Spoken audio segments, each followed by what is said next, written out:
May 11, 1982, Boston Harbor. The salty air carries the sound of seagulls as two men walk toward a blue sedan in the parking lot of Anthony's Pier 4 restaurant. One of them has just signed his own death warrant by talking to federal agents. The other is completely innocent, a father of three who simply offered a colleague a ride home.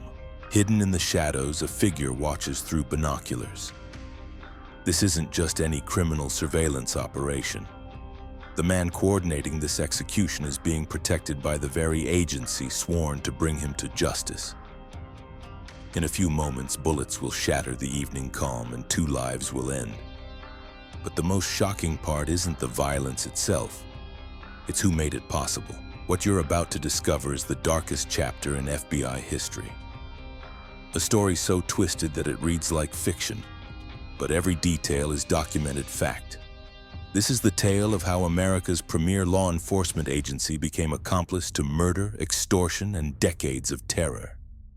How a handshake between two boys from the same neighborhood would eventually cost dozens of innocent lives.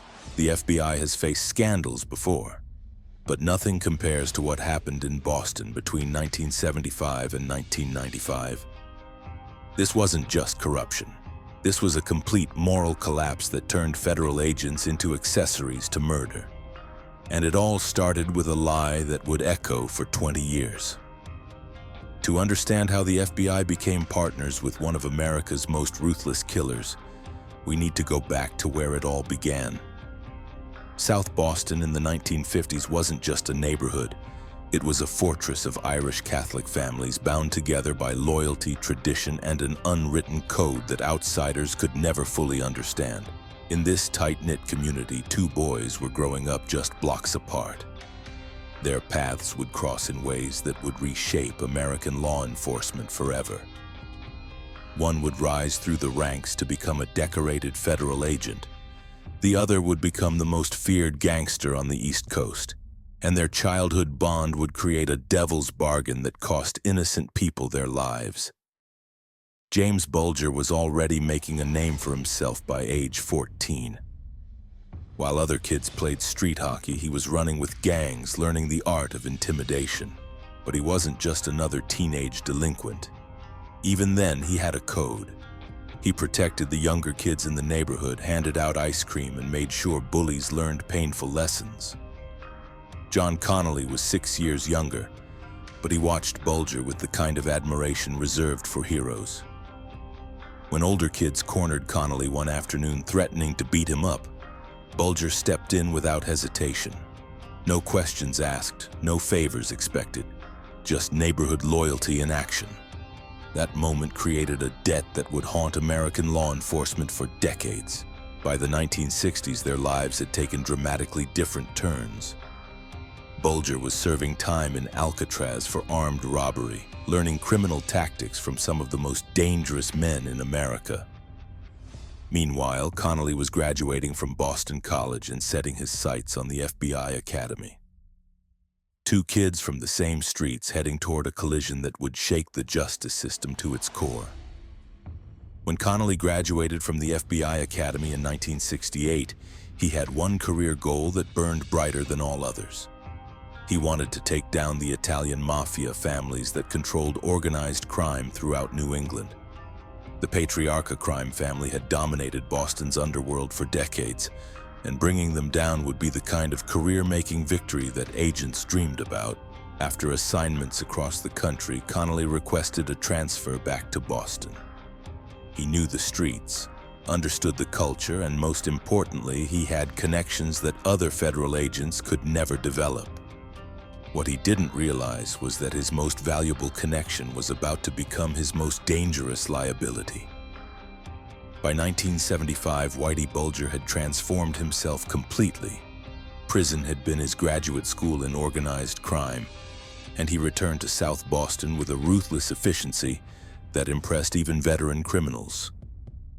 He worked his way up through the Winter Hill Gang, an Irish crime organization that operated in the shadows of the Italian families. Bulger wasn't just another street thug anymore. He was a calculating strategist who understood that the real power came from controlling information. He knew which cops could be bought, which politicians needed favors and which rivals posed genuine threats. Most importantly, he understood that the FBI's obsession with the Italian mafia created an opportunity that a smart Irish gangster could exploit. The first official meeting between FBI agent John Connolly and James Bulger took place in a South Boston parking lot in the fall of 1975. The wind was cold, cutting through their coats as two men who had known each other as boys faced each other as adversaries. Or so it seemed. Connolly made his pitch with the confidence of a federal agent who knew he held the winning cards. The Italian families were feeding the FBI intelligence about Irish gangs, he explained. If Bulger didn't start cooperating, he'd be the next target. The mafia was already moving against his operations. He needed protection, and the FBI could provide it. Bulger listened without emotion, his pale blue eyes giving nothing away. He didn't accept the offer immediately. Instead, he left Connolly standing in that parking lot, wondering whether his childhood hero would become his most valuable asset or his most dangerous enemy.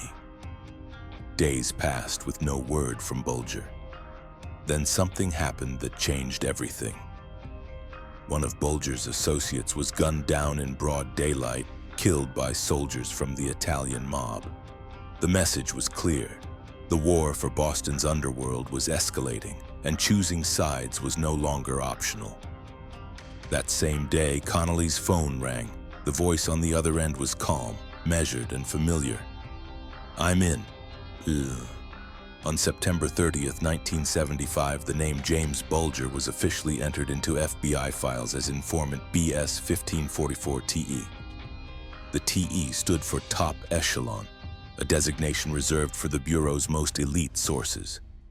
The paperwork looked routine, just another criminal agreeing to cooperate in exchange for protection. But what they had actually created was something far more sinister. The FBI thought they had recruited Whitey Bulger. In reality, Bulger had recruited them. The arrangement seemed to work perfectly at first. Within months, Bulger was providing detailed intelligence about his rivals in the Patriarca crime family. He knew their operations, their weaknesses, and their plans. Every piece of information he shared helped the FBI build stronger cases against the Italian families that had dominated Boston for decades. For Connolly, these early successes felt like vindication. His superiors were impressed with the quality of intelligence coming from his informant. Internal memos praised Bulger as one of the most valuable sources in the Boston area. Connolly's career was taking off, built on the foundation of his childhood connection to South Boston's most dangerous criminal. But behind the headlines and career victories, something darker was taking shape. As the Patriarca family's power diminished under FBI pressure, the Winter Hill Gang expanded to fill the vacuum. Bulger took over gambling operations, loan sharking territories, and protection rackets throughout Boston and beyond. The valuable informant wasn't just feeding the FBI information about his enemies. He was using them to eliminate his competition and build his own criminal empire. And the federal agents who were supposed to be controlling him were becoming increasingly dependent on his success for their own advancement. By 1982, the relationship had evolved far beyond the typical informant arrangement. FBI supervisors were having dinner at Agent Connolly's house alongside Bulger and his criminal associates. Cash payments were flowing from the Winter Hill Gang to federal agents. And most dangerously of all, sensitive FBI intelligence was being shared with the very criminals it was supposed to help capture. The case of Brian Howren revealed just how deadly this corruption had become. When Howren approached federal agents with information about Bulger's involvement in murder, he thought he was doing his civic duty. Instead, he was signing his death warrant. Despite multiple requests for protection, the FBI ignored Howren's pleas for safety. Instead, Agent Connolly delivered the intelligence directly to Bulger. The message was simple. One of your associates is talking to us about the Wheeler murder.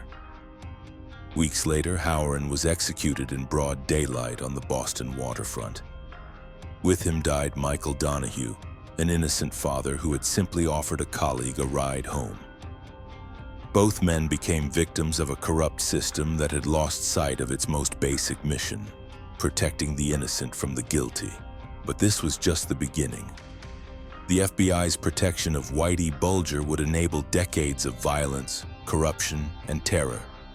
And the full scope of this betrayal was still hidden from public view, buried under layers of classified files and institutional denial.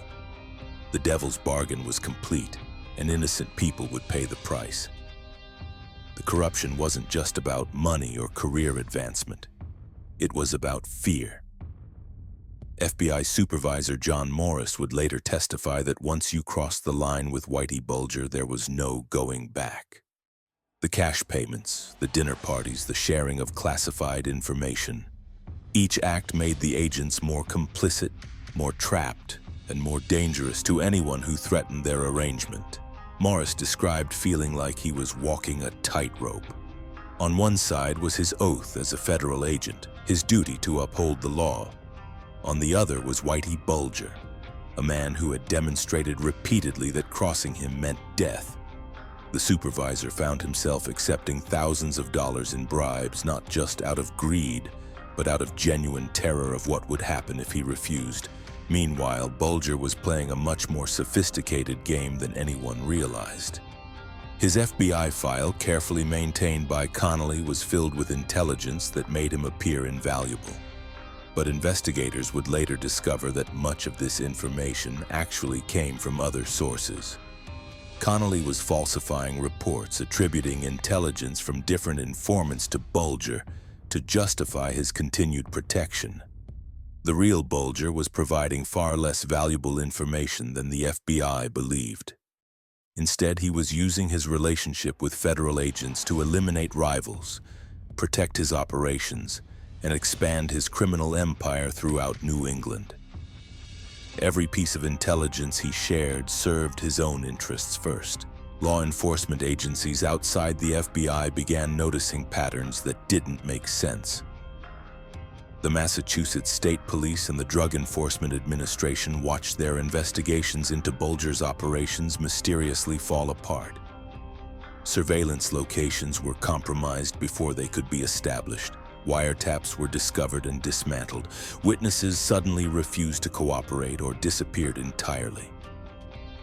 These agencies started asking uncomfortable questions. How did Bulger always seem to know exactly when law enforcement was closing in?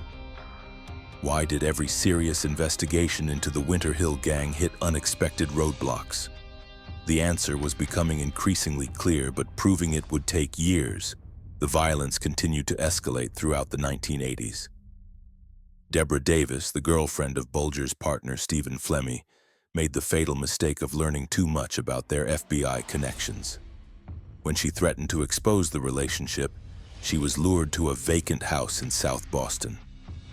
Bulger strangled her with his bare hands while Flemmi watched. They buried her body near the Neponset River, where it would remain hidden for nearly 2 decades. This calculated brutality revealed the true nature of Whitey Bulger. While he cultivated a public image as South Boston's protector, someone who kept drugs away from neighborhood kids, the reality was far different. Court records would later show that Bulger controlled a massive drug operation, taking a percentage from every dealer in his territory while simultaneously providing information to the FBI about rival traffickers. This created a perfect system of elimination. Bulger could identify his competition to federal agents, watch them get arrested, and then expand into their territories. The FBI thought they were fighting the drug trade. In reality, they were helping Bulger dominate it. Psychologists who later studied the case described Bulger as a textbook sociopath. He possessed an almost supernatural ability to manipulate people, understanding exactly which buttons to push to get what he wanted. With Connolly, he played on childhood loyalty and career ambition.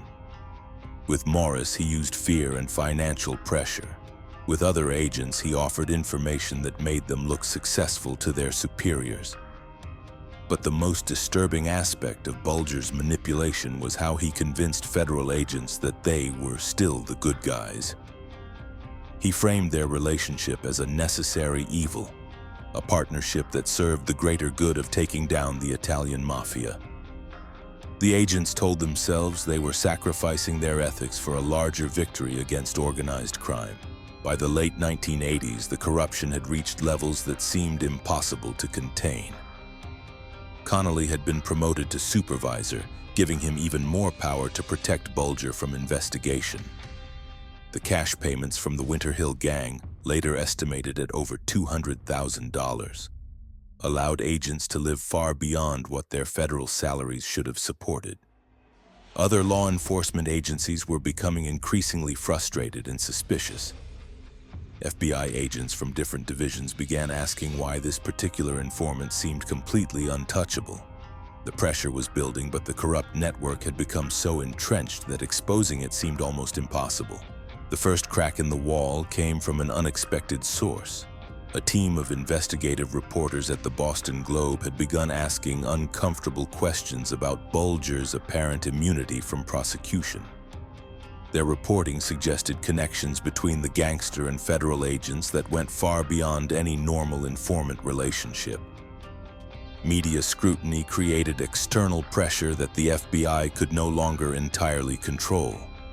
Inside the Bureau, a new generation of agents who weren't connected to the original corruption began looking at the Winter Hill Gang with fresh eyes.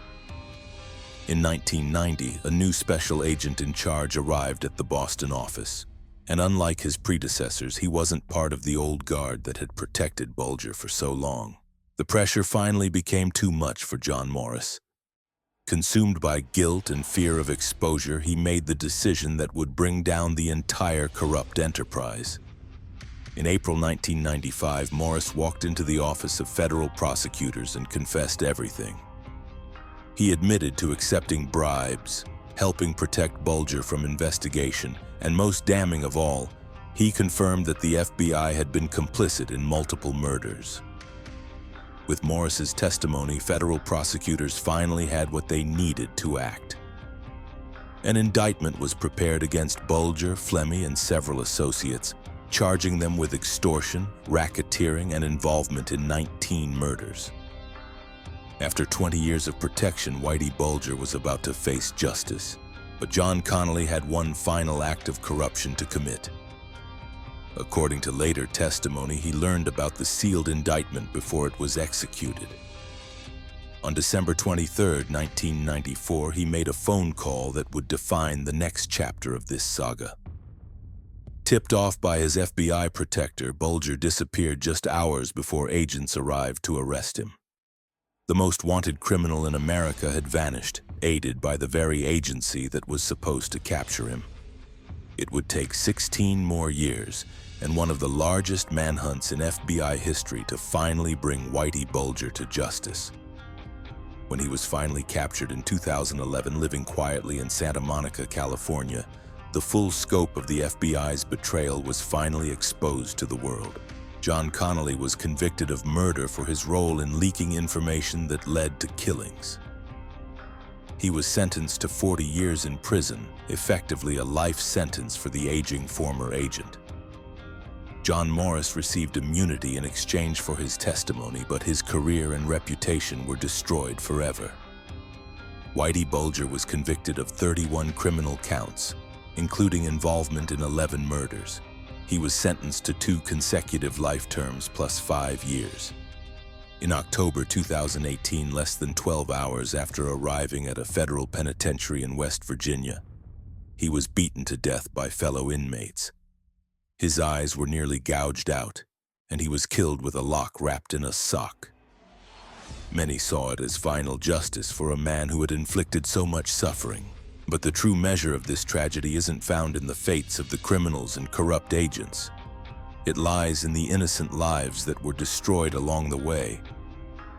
The Donahue family fought for 37 years to get justice for Michael, the father who died simply because he offered someone a ride. The Davis family waited 19 years before Deborah's remains were finally discovered. Some families never received closure at all. The FBI's deal with Whitey Bulger wasn't just a bureaucratic mistake or a case of agents losing their way.